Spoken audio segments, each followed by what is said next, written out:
It's been about a week since I cleaned this head surface previously, and so now that I have all my pistons in, I'm going to give it one final wipe down before I start installing my heads and my new head gasket.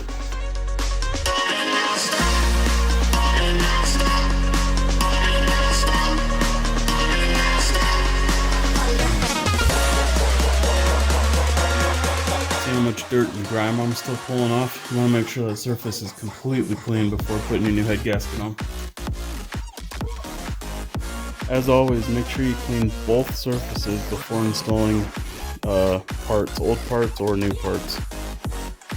This got dirty since I cleaned it, so I'm gonna have to get all this oil off again.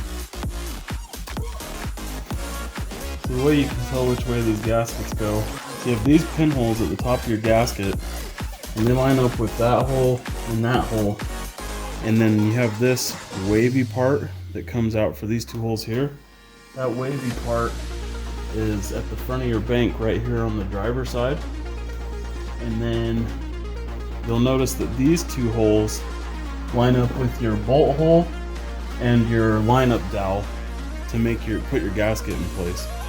And then on the other side, this curvy part right here is actually on the back side. So that gasket is flipped like this, to where these holes are on the top on that side, and that curvy part is to the rear on the passenger bank. Mine has a little bit of crap on it from shipping and being in a box and everything, so I'm just gently wiping down the surfaces. This will need to be completely dry before I go to put it on and install my head.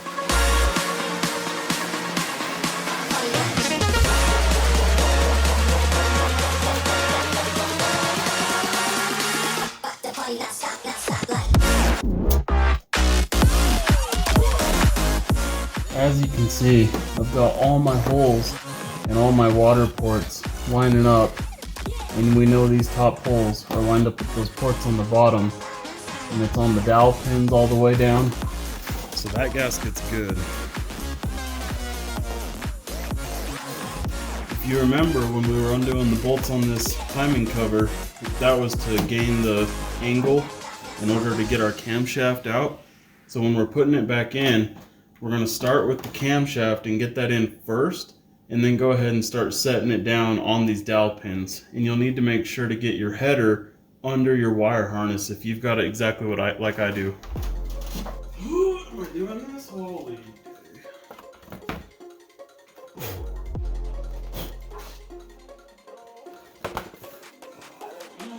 It's obviously a lot easier to lift this heavy crap with a partner, but I'm by myself, so I could just have to figure it out.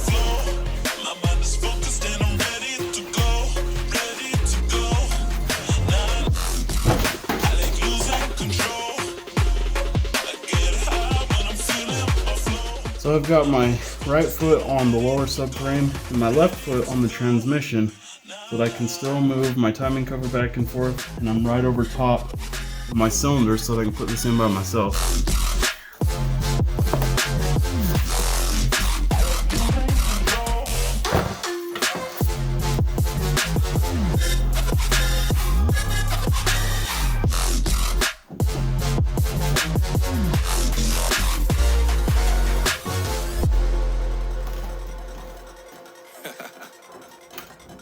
Oh yeah.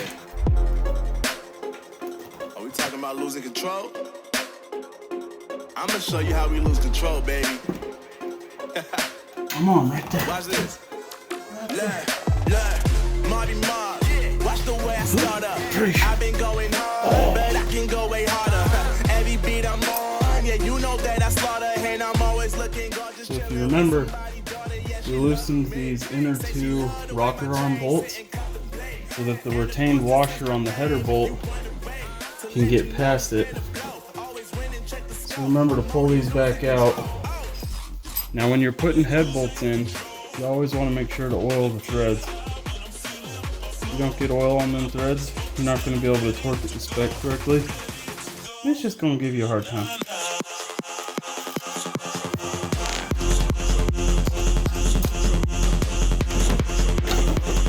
You want to make sure these spin in by hand. If they're not spinning in by hand, you might be bound up, you might not quite be on your hole. You don't want to force anything when it comes to something this delicate. Always tighten your head bolts by hand. I wouldn't ever use a hand pack, an impact, or any kind of power tool.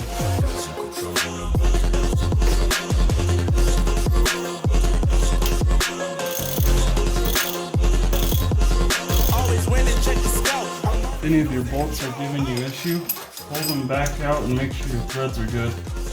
You may have bad threads, or you might have a little tiny piece of metal in the way that's actually causing you all the problem. And if you force it, you're just going to gum up your threads, get improper torque spec, and risk the case of your head gasket not sealing.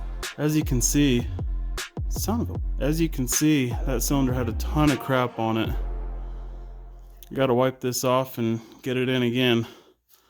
Might have to do this 2-3 times. So I just got my head installed, and it's a good thing that I went through the whole car, because there was a spun bearing and there was a bearing that was completely gone. So the bottom end certainly needed to be addressed. However, I think I found out why my car was not running. This is the cam gear that was on the driver's side. Do you see that scratchy looking area right there in the middle, right above front? This is a cam gear off of the other motor. Do you see how that keyway is there? It wasn't getting any timing on the driver bank. That is really bad. All I can say, guys, is pay super close attention when you're tearing stuff down, so you can catch stuff like this and not be stupid like me. Before you torque your head down, guys, get under and make sure you can connect your exhaust back up to your headers. Now I can get my nuts started and get my heat shield back on.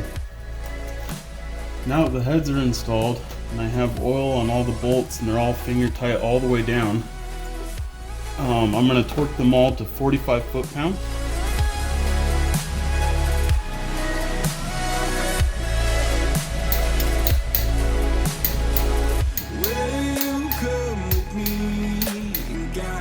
You want to do the middle 4 bolts first, and then do your top left, bottom right, bottom left, top right.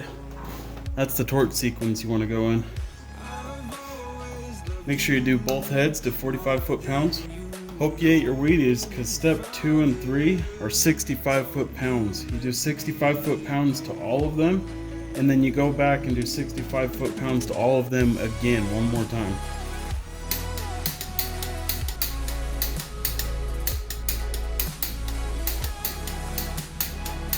Now the fourth and final step is to give an extra 90 degrees to each of these bolts.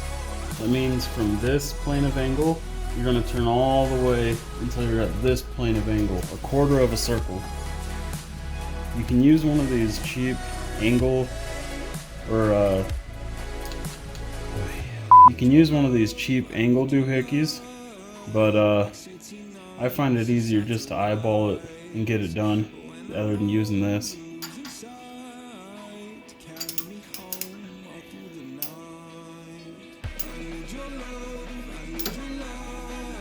So I'm starting straight in line with my cam, and then when I'm finishing, I'm making sure that I'm straight across to get my 90-degree swing.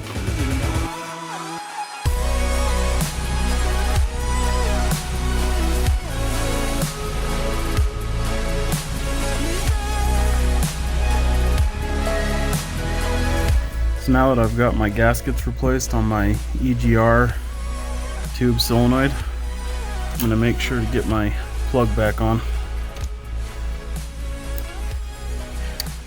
Good to go. Alright, when you're putting your 3 bolts back, and if you took out these large ones, which you kind of have to loosen them to tilt this forward when you're taking your Valvetrain out, but the larger bolts that are 15 millimeter, they are 250 inch-pounds, about 20 foot-pounds, and then these smaller bolts are 105 inch-pounds. Make sure to do all of them. This 15 millimeter is 250 inch-pounds, about 20 foot-pounds. These smaller ones are all 105 inch-pounds.